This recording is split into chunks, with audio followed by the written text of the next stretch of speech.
శ్రీకాకుళం జిల్లా పలాస నియోజకవర్గం పలాస కాశీబుగ్గ మున్సిపాలిటీలో పాత జాతీయ రహదారి పద్మనాభపురం వద్ద అమ్మ ఆశ్రమం శ్రీ దత్త అయ్యప్ప స్వామి దేవాలయం ప్రాంగణంలో అమ్మ ఆశ్రమం వ్యవస్థాపకులు శ్రీ రామానంద స్వామి ఆధ్వర్యంలో పలాస కాశీబుగ్గ మున్సిపాలిటీ గ్రామ దేవత అయిన శ్రీ బంకేశ్వరి అమ్మ తల్లి ఆశీస్సులతో శ్రీ బంకేశ్వరి వృద్ధాశ్రమ శంకుస్థాపన జరిగింది. ఈ కార్యక్రమంలో శ్రీ దత్త అయ్యప్ప స్వామి సన్నిధానంలో గురుస్వామి కొండె నరసింహ, స్థానిక నాయకులు మాజీ ఎంపీపీ బత్తిని హేమేశ్వరరావు, ప్రముఖ న్యాయవాది పైల రాజరత్నం నాయుడు, స్థానికులు డొక్కర మాధవరాజు స్వామి, బతకల శ్రీను, కొండె తిరుపతిరావు, బతకల పులిరాజు, అలాగే గుసిరి వీరాస్వామి, తెలుగుదేశం పార్టీ పలాస కాశీబుగ్గ సీనియర్ నాయకులు కామేశ్వరరావు గారు కూడా పాల్గొన్నారు. అమ్మ తల్లి ఆశ్రమ వ్యవస్థాపకులు మాట్లాడుతూ అమ్మ తల్లి ఆశీస్సులతో వృద్ధాశ్రమం పూర్తి చేస్తానని, దీనికి దాతలు ముందుకు రావాలని కోరారు. అలాగే కొండె నరసింహ గురుస్వామి మాట్లాడుతూ స్థలదాత పెంట నాగేశ్వరరావు గారి సహకారంతో ఈరోజు ఈ శంకుస్థాపన పూర్తి చేశానని పెంట నాగేశ్వరరావు గారికి కృతజ్ఞతలను తెలియజేశారు. అలాగే ప్రతి ఒక్కరూ కూడా ముందుకు వచ్చి తమ సహాయ సహకారాలు అందించి ఈ కార్యక్రమాన్ని దిగ్విజయంగా పూర్తి చేయాలని ఆయన కోరారు. మనమైతే శ్రీకాకుళం జిల్లా పలాస నియోజకవర్గం పలాస కాశీబుగ్గ మున్సిపాలిటీలో అయితే ఉన్నాం. పద్మనాపురం పాత NH5 రోడ్డు కాశీబుగ్గ పద్మనాపురం వద్ద అయితే శ్రీ దత్త అయ్యప్ప స్వామి దేవాలయం అమ్మ ఆశ్రమంలో నేడు బంకేశ్వరి వృద్ధాశ్రమం అయితే శంకుస్థాపన జరిగింది. ఈ శంకుస్థాపన ఎందుకు చేశారు, ఈ వృద్ధాశ్రమం ఎవరి కోసం కట్టిస్తున్నారు అనేది ఇక్కడ నిర్వాహకులు మన వద్ద అయితే ఉన్నారు. రామానంద స్వామి అయితే మన వద్ద ఉన్నారు, వ్యవస్థాపకులు. ఆయనతో మాట్లాడే ప్రయత్నం అయితే చేద్దాం. స్వామి, చెప్పండి, మీరు ఈ వృద్ధాశ్రమం ఎప్పటి నుంచి కట్టాలనుకుంటున్నారు? అసలు ఈ వృద్ధాశ్రమం వివరాలు చెప్పండి. మన శ్రీ బంకేశ్వరి అమ్మవారు అనేది మన ఊర్లో ఉంది. కాబట్టి ఆ ఒక బంకేశ్వరి అమ్మతల్లి నుండి మేము అందరం కూడా ఆరాధన చేసుకుని వస్తున్నాము. ఆ అమ్మతలు పేరున వృద్ధాశ్రమం ఏర్పాటు చేయాలని సంకల్పం ఉండేది. అలాగనే మన భక్తులందరికి కూడా, మన సావుకారులకి, మన స్వాములకి, నరసింహస్వామికి అందరికి కూడా ఒక వృద్ధాశ్రమం మనందరం కూడా ఏర్పాటు చేసుకొని ప్రశాంత జీవితాన్ని గడుపుతామన్న ఆలోచనతో ఈ ఒక నిర్మాణం చేయండి. అయితే ఈ వృద్ధాశ్రమం ఎప్పుడు పూర్తవుతుంది? అదే అమ్మతలు కరుణ దాతలు బట్టి వస్తుంది, భక్తులు. అది అమ్మతల మెయిన్ ఏంటంటే సాధ్యమున్న వారికి కూడా అమ్మతలకు ఆధారం పెట్టి ఎక్కువ కూడా రిఫండ్ అవుతుంటాం మేము ప్రతిదీ కూడా. అలాగే మన గ్రామస్తులు, తర్వాత సావుకారులు, దాతలు వీళ్ళందరి సహకారంతో పూర్తి నిర్మాణం అవడానికి ఎంత ఖర్చు అవ్వచ్చు? అదే ఒక 2 కోట్ల వరకు అవ్వచ్చు. ఎవరైనా ప్రత్యేకించి దాతలు ఏమైనా ఉన్నారు ముందుకు వచ్చారు? చాలా మంది రెడీగా ఏర్పాటుగా ఉన్నారు. తర్వాత భగవంతుడు అమ్మతలది కొడుకేసింది అందులో. అయితే ఇక్కడ దత్త ఆశ్రమంలో అయ్యప్ప స్వామి సన్నిధానం అయితే నడుపుతున్న గురుస్వామి కొండే నరసింహన్ వద్ద అయితే ఉన్నారు. ఈ వ్యవహారాలన్నీ ఆయన దగ్గరుండి చూసుకుంటున్నారు. ఆయనతో మాట్లాడే ప్రయత్నం అయితే చేద్దాం. స్వామి, ఈ దత్త అయ్యప్ప స్వామి దేవాలయంలో బంకేశ్వరి వృద్ధాశ్రమం ఈరోజు శంకుస్థాపన జరిగింది, దానిపై మీ అభిప్రాయం?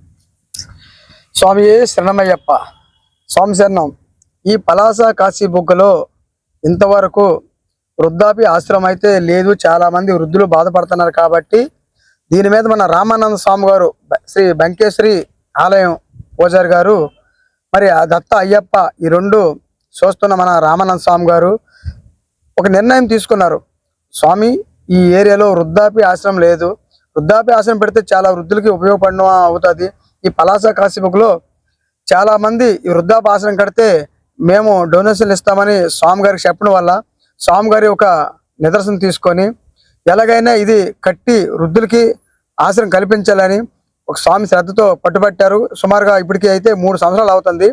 దీంట్లో కొంత భాగం మన పెంట నాగేశ్వరరావు స్థలం కూడా మనకి కొంత సాయంగా అతను కూడా ముందుకు వచ్చి కొంత నేను పెడతానని అతను ముందు మాటిచ్చి సైట్ క్లీనింగ్ కూడా చేశారు. ఈరోజు అతనికి ధన్యవాదాలు చెప్తాను. అలాగే రామానంద స్వామి గారు కూడా ధన్యవాదాలు చెప్తాను. ఎందుకంటే వృద్ధులకు ఆశ్రయం కల్పించాలని చాలా తపన పడుతున్నారు. కాబట్టి ఆ తపన్ని ఎలాగైనా మేము కూడా అయ్యప్ప భక్తులుగా ఉన్నాము. ఈరోజు ఎలాగైనా ఆ స్వామి కోరికను తీర్చాలా, అలాగే వృద్ధులకి ఆశ్రయించాలని చెప్పి మేము మా వంతు ప్రయత్నం చేసి మరి పలాస కాశీబుగ్గలో ఈ మున్సిపాలిటీలో ఎలాగైనా ఒక 2 సంవత్సరాల లోపు ఈ ఆశ్రమం నిర్మించాలని పట్టుబట్టాలని మాకు కోరుకున్నది. అలాగే దయించి ఈ వీడియో విన్న ప్రతి ఒక్కరు ఈ వృద్ధాప్య ఆశ్రమం కొరకు మన తోడు మనకి సహాయం పడుతుందని చెప్పి తోచినంత సహాయంతో ప్రతి ప్రజలు సహాయం చేసి ఈ వృద్ధాపాసానికి నెలకొల్పుతారని అందరికీ నా హృదయపూర్ణ నమస్కారం తెలియజేసుకుంటాను. స్వామి అయితే ఈ శంకుస్థాపనకి ముఖ్య అతిథిగా హాజరైన ప్రముఖ న్యాయవాది రాజరత్నం నాయుడు అయితే మనకు అందుబాటులో ఉన్నారు. ఆయనతో మాట్లాడే ప్రయత్నం అయితే చేద్దాం. స్వామి చెప్పండి. స్వామీజీ గారికి నమస్కారాలు. ఇక్కడికి వచ్చిన మన వాళ్ళందరికీ నమస్కారాలు. ఈ ఆలోచన విధానంలో మానవీయ కోణంలో కొంతమందితో మన స్వామి గారు ఆలోచన చేసి ఈ మున్సిపాలిటీలో అనాథులకు వృద్ధులకు ఒక ఆశ్రమం ఏర్పాటు చేయాలని ఆ రకంగా సేవలు అందిస్తే భగవంతుని కృప మన మీద ఉంటాడని ఆ ఆలోచన ఈవేళ కార్యరూపం దాల్చడం మన గ్రామానికి మన ప్రాంతానికి చాలా శుభదాయకం, పవిత్రం. మనం అందరూ సుఖంగా ఉంటాం. అంచేతే ఈ ఆలోచన ఈ కార్యక్రమాన్ని చేపట్టిన వారందరికీ సహకరించిన అందరి వారికి భగవంతుడి కృప కావాలని నేను మనస వాచ ప్రార్థిస్తూ సెలవు తీసుకుంటాను. మన శంకుస్థాపనకు ఇచ్చేసిన మాజీ ఎంపీపీ బత్తిని హేమేశ్వరరావు గారు ఉన్నారు. ఆయనతో మాట్లాడే ప్రయత్నం అయితే చేద్దాం. స్వామి చెప్పండి. జై శ్రీమన్నారాయణ. ఈరోజు శ్రీ అయ్యప్ప దత్త అయ్యప్ప గుడి అలాగే అమ్మ బంకేశ్వరి మాత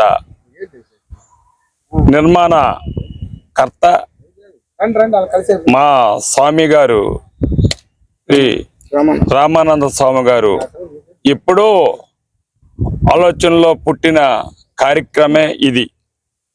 ఇప్పుడు సుమారు మేము ఆయనతో ఒక 25 సంవత్సరాల పాటు మేము నిరంతరము ఆ దేవాలయంలో ఉంటూ అక్కడ ఆయన కార్యక్రమంలో పాల్గొనడం అలాగే ఆయన ఎప్పుడు సన్యాసి ఒకరు ఇస్తే గాని తీసుకునే రకం కాదు.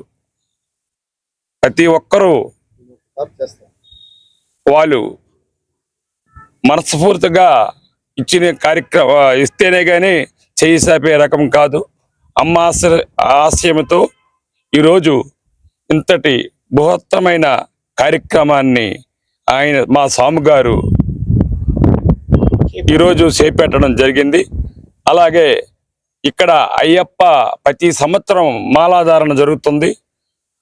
ఇక్కడ సుమారు ఒక 50 మంది భక్తులు పద్మనాభపురము సమీపంలో ఉన్న భక్తులందరూ ఇక్కడ మాలాధారణ జరిగి మన స్వామివారు రామానంద స్వామి గారు బట్టి అటువంటి కార్యక్రమం చేసినందుకు మా రామానంద స్వామి గారికి నా హృదయపూర్వకమైన నమస్కారాలు.